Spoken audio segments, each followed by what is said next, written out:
13వ తారీఖున సత్తుపల్లిలో జరిగిన పరిణామాలు అందరికీ తెలిసింది.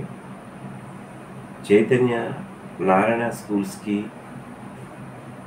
ట్రస్మా రాష్ట్ర కమిటీ వ్యతిరేకం కాదు. ఈనాటి సమాజంలో ప్రతి ఒక్కరికి నాణ్యమైన విద్య అందాలనే ఏ కరస్పాండెంట్ మిత్రుడైనా కోరుకుంటాడు. కానీ అందరికీ కొన్ని కోట్ల రూపాయలు ఖర్చు పెట్టి పత్రికలో యాడిచ్చేటటువంటి ధైర్యం సాహసం లేకపోవచ్చు. కానీ మట్టిలో మాణిక్యాలను తయారు చేస్తున్నటువంటి సంస్థలు బడ్జెట్ స్కూల్స్. ఈ స్కూల్స్ ఆవేదనని, ఈ స్కూల్స్ ఎవరి కోసం పనిచేస్తున్నాయో తల్లిదండ్రులు అర్థం చేసుకోవాల్సిందిగా మనం చేస్తున్నాం. ఈరోజు సమాజంలో జరుగుతున్న పరిణామాలను మీరు గమనించండి.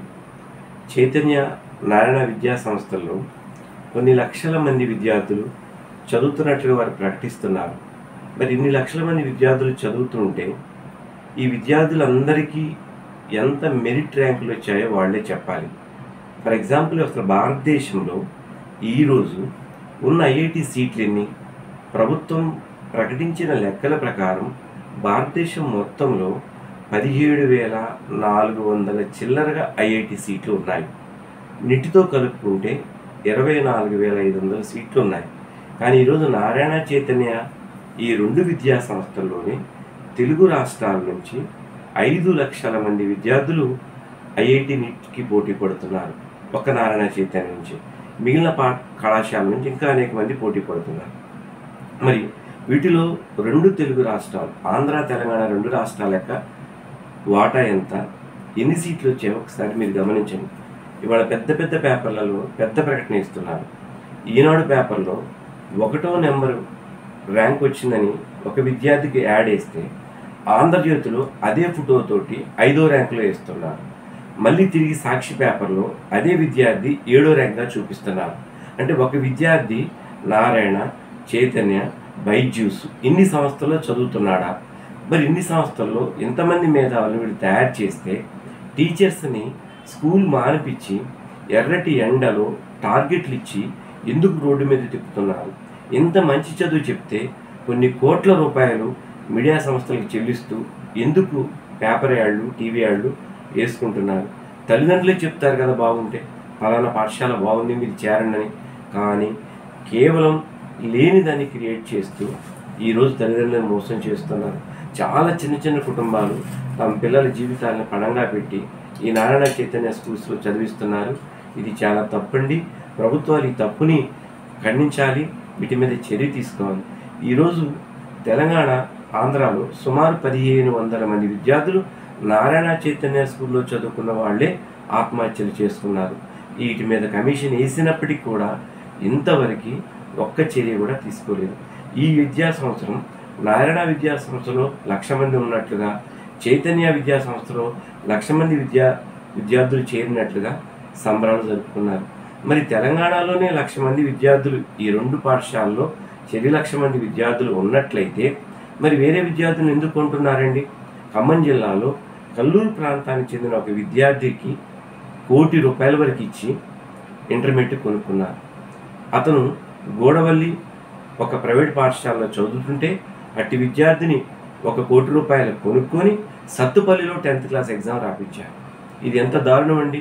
అంటే సత్తుపల్లిలో నారాయణ చైతన్యకి పిల్లలు చేరట్లేదు కనుక ఇక్కడ ర్యాంకు కోసం ఆ పిల్లవాడిని ఇక్కడ ఎన్రోల్ చేయించి ఇక్కడ ఎగ్జామ్ రాయించారు.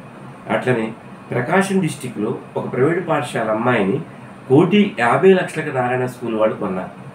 అంటే ఏంటి, మీ దగ్గర 1,00,000 మంది విద్యార్థులు, 2,00,000 మంది విద్యార్థులు ఉన్నా కూడా మీరు ఒక్క మేధావిని తయారు చేయడం లేదు.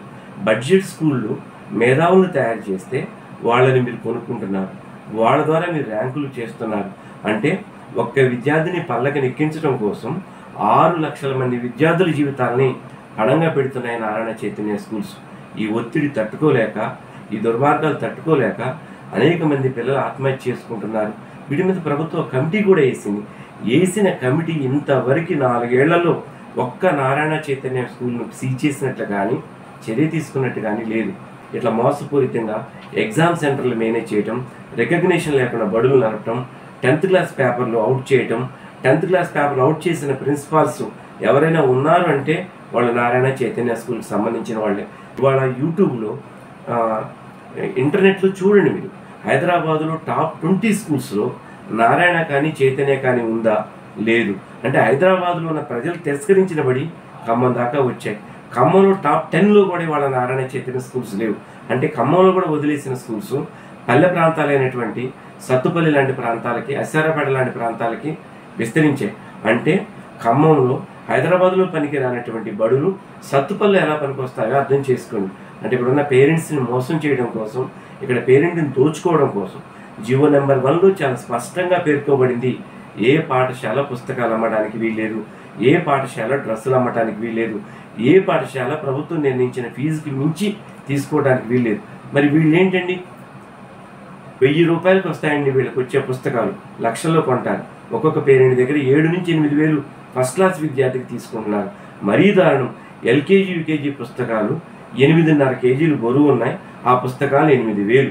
అంటే ఎంత దారుణం అండి. పిల్లవాడు 3 గంటలు కూడా తిన్నగా ఎల్కేజీ యూకేజీలో కూర్చోలేని పిల్లవాడికి 8,000కి మీరు పుస్తకాలు అమ్ముతుంటే ప్రభుత్వాలు ఇవాళ చోద్యం చూస్తున్నాయి.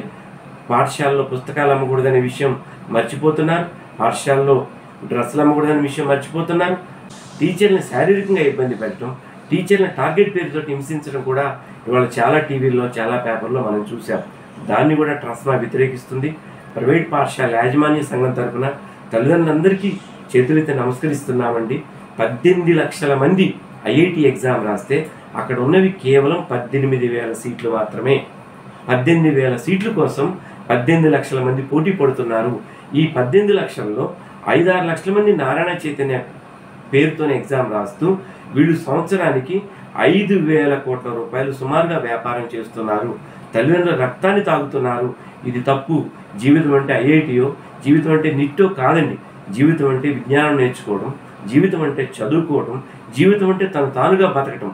ఇది పాఠశాలలో నేర్పాల్సిన అవసరం ఉందని చెప్పి ట్రస్మా సంఘ నాయకుడిగా, ట్రస్మా ఖమ్మం జిల్లా కార్యదర్శిగా తల్లిదండ్రులందరికీ, మేధావులకి, పెద్దలందరికీ కూడా ఈ మీడియా సమక్షంలో తెలియజేస్తూ నాకు ఈ అవకాశం ఇచ్చిన పెద్దలందరికీ కృతజ్ఞతలు తెలిసి సెలవు తీసుకుంటాను.